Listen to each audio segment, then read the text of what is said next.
అమరావతి రాజధానిలో 2,000 కోట్ల రూపాయలతో స్పోర్ట్స్ సిటీ అయితే రాబోతా ఉంది. హైదరాబాద్ లో ఎలాగైతే ఏషియన్ గేమ్స్ లాంటి పెద్ద పెద్ద క్రీడా సమీకరణలు చేస్తున్నారో అలాంటి వాటి కోసం గచ్చిబౌలి ఎలా అయితే ఉందో, గచ్చిబౌలిలో కూడా స్పోర్ట్స్ సిటీ అని అంటారు. అలాగే అమరావతిలో కూడా పెద్ద లంక చిన్న లంక భూములను అయితే మంత్రి నారాయణ గారు అయితే పరిశీలించడం జరిగిందని చెప్తున్నారు. ఒక ఇంటర్నేషనల్ స్టేడియం తో పాటు స్పోర్ట్స్ కాంప్లెక్స్ తో పాటు క్రీడాకారుల్ని శిక్షణ ఇచ్చేటటువంటి క్రీడాకారులుగా రూపొందించేటటువంటి కార్యక్రమాలను కూడా కేంద్రంగా, దానితో పాటు క్రీడా యూనివర్సిటీ అనే పదం కూడా వాడుతున్నారండి. ఇక్కడ క్రీడా యూనివర్సిటీని కూడా తీసుకురావాలనే ప్రయత్నంలో ఉన్నట్టు. దాదాపుగా దీనికి అయ్యే బడ్జెట్ 2,000 కోట్ల రూపాయల నుంచి 4,000 కోట్ల రూపాయల వరకు ఉంటుందని అంచనా. దీనికైతే పెట్టుబడులు పెట్టడానికి సిద్ధంగా ఉన్నట్టుగా చెప్తున్నారు. కామన్వెల్త్ గేమ్స్ కూడా రాబోయే 3 సంవత్సరాల్లో ఇక్కడ ఏర్పాట్లన్నీ పూర్తయిన తర్వాత నిర్వహించే యోచన ఉన్నట్టు కూడా చెప్తా ఉన్నారు. ఆ దిశగా రాష్ట్ర ప్రభుత్వం అయితే పావులు కదుపుతా ఉందని సమాచారం అండి. ప్రపంచంలోనే అతిపెద్ద స్టేడియాల్లో ఒకటిగా గుజరాత్ లో ప్రస్తుతానికి మన దేశంలో పెద్దదిగా ఉన్న స్టేడియాన్ని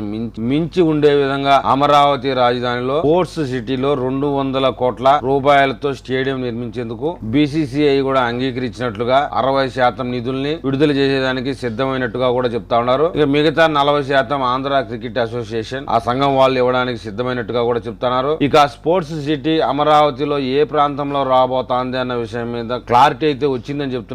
పెద్దలంక చిన్నలంక మంత్రి నారాయణ గారు అయితే ఆ గ్రామాల్లో పర్యటించి పర్యవేక్షించినట్టుగా సమాచారం. దాదాపు 4 గంటల పాటు ఆయన భూములని పరిశీలించడం జరిగిందట. మెయిన్ గా అయితే ఆ ప్రాంతం మీద ఫోకస్ ఉందని చెప్తున్నారు. ఆ ప్రాంతంలో స్పోర్ట్స్ సిటీ వస్తే కనుక అటు పర్యాటక రంగానికి, అటు స్పోర్ట్స్ రంగానికి, మరొక వైపు వృత్తి నిపుణులు ఎవరైతే ఉంటారో క్రీడా రంగంలో వారైతే వేలాది మందికి ట్రైనింగ్ ఇవ్వడానికి ఫెసిలిటీస్ అనేటివి కూడా అక్కడ వచ్చే అవకాశం ఉందని చెప్తున్నారు. పర్యాటక రంగం కూడా ఆ ప్రాంతంలో బాగా అభివృద్ధి చెందే అవకాశం ఉందని చెప్తున్నారు. రాబోయే రోజుల్లో పెద్దలంక చిన్నలంక గ్రామాల్లో పెద్ద ఎత్తున స్పోర్ట్స్ సిటీకి సంబంధించిన కార్యక్రమాలు అయితే జరగబోతున్నాయి. దీని మీద అమరావతి రైతులు కూడా అభిప్రాయ రూపంలో కింద కామెంట్ లో పెడితే ప్రభుత్వానికి లేదంటే అమరావతి వాసులకు కూడా చాలా వరకు ఉపయోగంగా ఉంటుంది అనుకుంటున్నాను.